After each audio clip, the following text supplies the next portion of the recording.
आपण पाहताय महाधुरळा।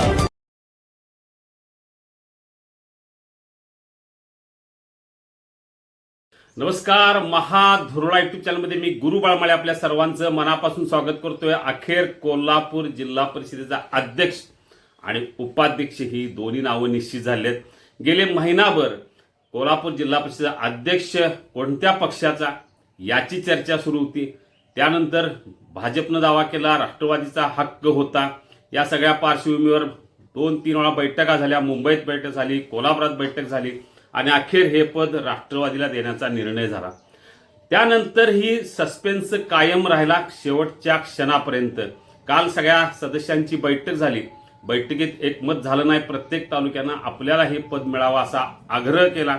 जे आजरा, गडिंग्लज, चंदगडनं आग्रह केला, पन्हाळ्यानं आग्रह केला, करवीरनं आग्रह केला। त्यामुळं नेमकं अध्यक्ष कोण याचा निर्णय झाला नाही।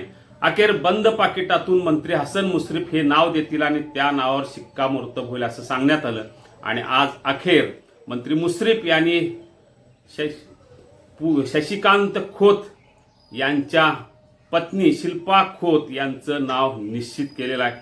त्यामुळे आता सेनापती कापसी मतदारसंघातून निवडून आलेल्या शिल्पा शशिकांत खोत या जिल्हा परिषदेच्या नवीन अध्यक्षा असतील आणि उपाध्यक्ष म्हणून भाजपचे तानाजी पाटील यांचंही नाव जवळजवळ निश्चित आहे। त्यांच्या नावाची घोषणा भाजप काही वेळात करेल। दुपारी 2 वाजता ही रितसर निवड होईल, पण तत्पूर्वी 12 पर्यंत अर्ज भरायचा आहे।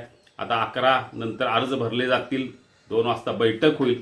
पण या सगळ्या पार्श्वभूमीवर सस्पेन्स अखेर संपलाय। कोल्हापूर जिल्हा परिषदेचा महायुतीची सत्ता, राष्ट्रवादीचा अध्यक्ष, भाजपचा उपाध्यक्ष, शिवसेना आणि जनसुराज्य शाहू आघाडी या सगळ्यांना सभापतीपद मिळणार हे नक्की झालेलं आहे। गेले अनेक दिवस असलेला हा सस्पेन्स संपलेला आहे।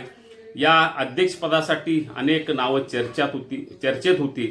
शोभाताई फराकटे, याशिवाय शैलजा पाटील, राजकुंवर गायकवाड, पूजा दिलीप पाटील अशी काही नावं चर्चेत होती।